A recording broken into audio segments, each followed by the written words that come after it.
Alrighty guys, welcome back to another one.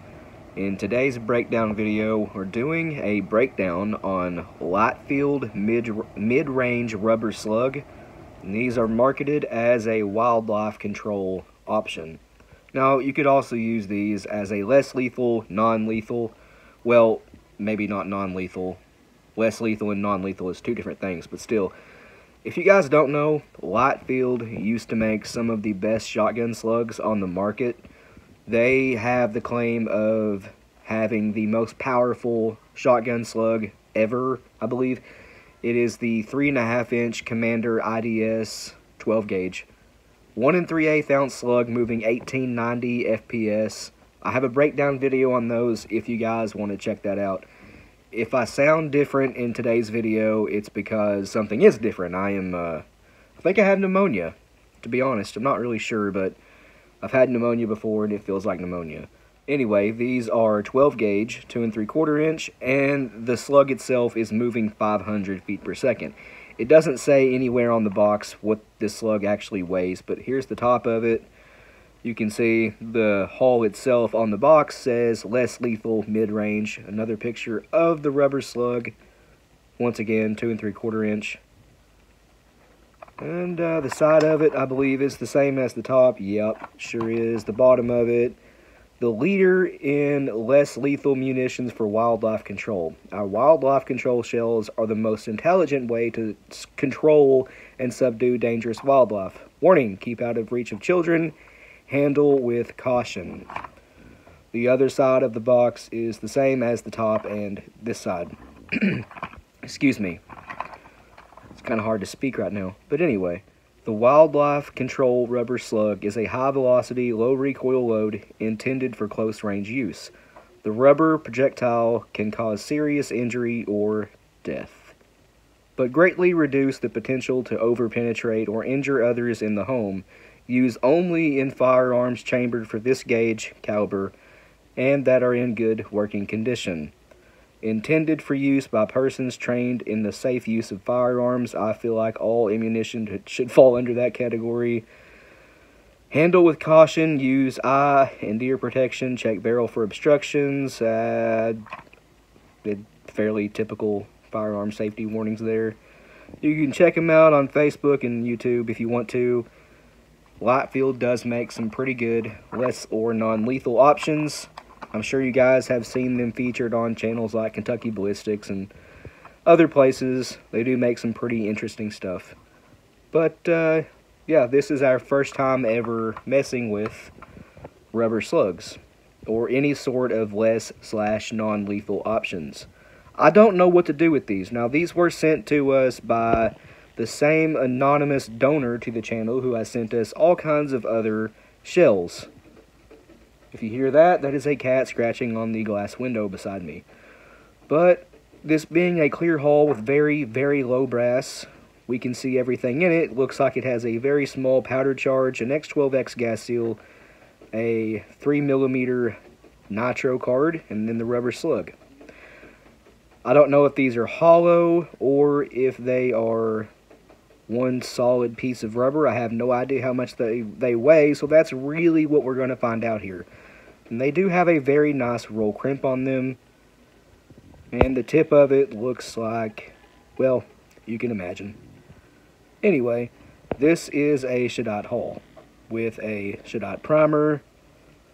They look nice, but let's crack it open and see, well, more about that slug, really. That's about all we can find out. We done know everything else in it. Okay, so for this one, we're going to start with the powder. It is a ball powder that looks like it could be WST. It has that weird greenish hue to it. But it weighs about 5.5 grains. So, really not much else to speak on there. It's definitely green. Kind of looks like WST again, but next up is the hull, and nothing really of note here. It just says Lightfield 12 gauge mid-range rubber slug in a, I think this is 6mm brass. Either way, it's very, very low brass plated steel. Shadot hull, Shadot primer, Note the blue sealant in there, CX2000.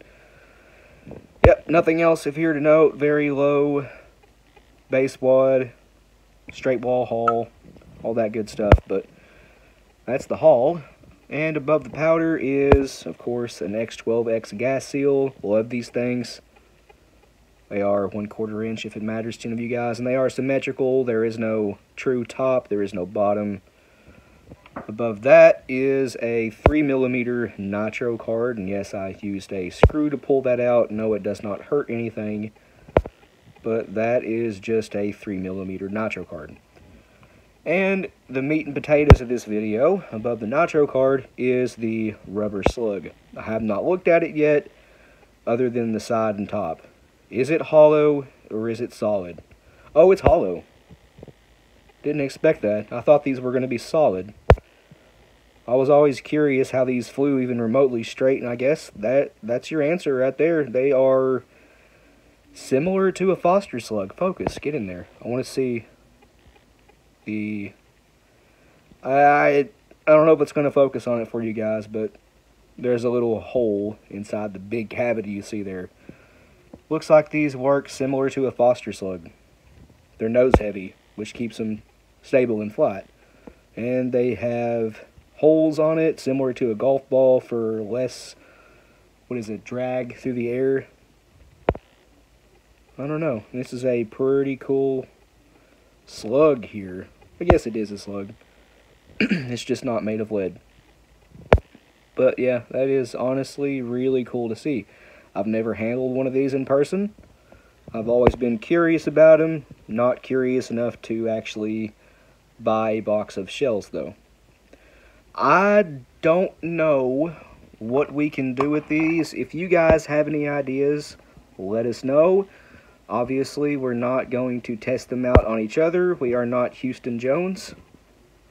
But I bet that would be funny, wouldn't it? And the slug itself weighs 114 grains even, which is about a 1/4 ounce, a little bit more at 0.261. You could just call that a 1/4 ounce if you want to. So basically, this massive rubber 12-gauge slug right here is equivalent to the slug weight of a 2.5 inch 410 slug. But again, this is rubber, not lead. I almost forgot to include this. Tonight's snooze and drink combo is Mountain Dew. No, sorry. The sickness is causing me to grow stupid. This is Mountain Lightning Diet, which I actually prefer to Mountain Dew. And the snooze is General Extra Strong Loose, which is really, really good. The only problem is you have to import this from Sweden if you are interested in stuff like this at all. Anyway, back to the video. So yeah, these are extremely simple. It is just a 2 3/4 inch haul with only 5.5 grains of powder. That has to be a fast burning target powder. An X12X gas seal, 3mm nitro card, and then a rubber slug that weighs about a 1/4 ounce. Roll crimp. Yeah, extremely simple, but let's slap this back together and see if I can make it look presentable. And here it is put back together. As you can see, it does have a few flaws, but it is 90% beautiful. You can see right there, the plastic did get a little mangled, but it isn't going to hurt anything. This is a rubber slug. There it is, guys. Overall, these are pretty cool. Again, if you have any ideas of something we can do with these, let us know. We'll try to make it happen. The coolest idea, obviously, will be the winner, and we will run with that one. But guys, there is a breakdown on Lightfield mid-range rubber slug, 12 gauge, 2 3/4 inch, wildlife control, less lethal. Hope you enjoyed it. Thanks for watching, and we'll see you in the next one.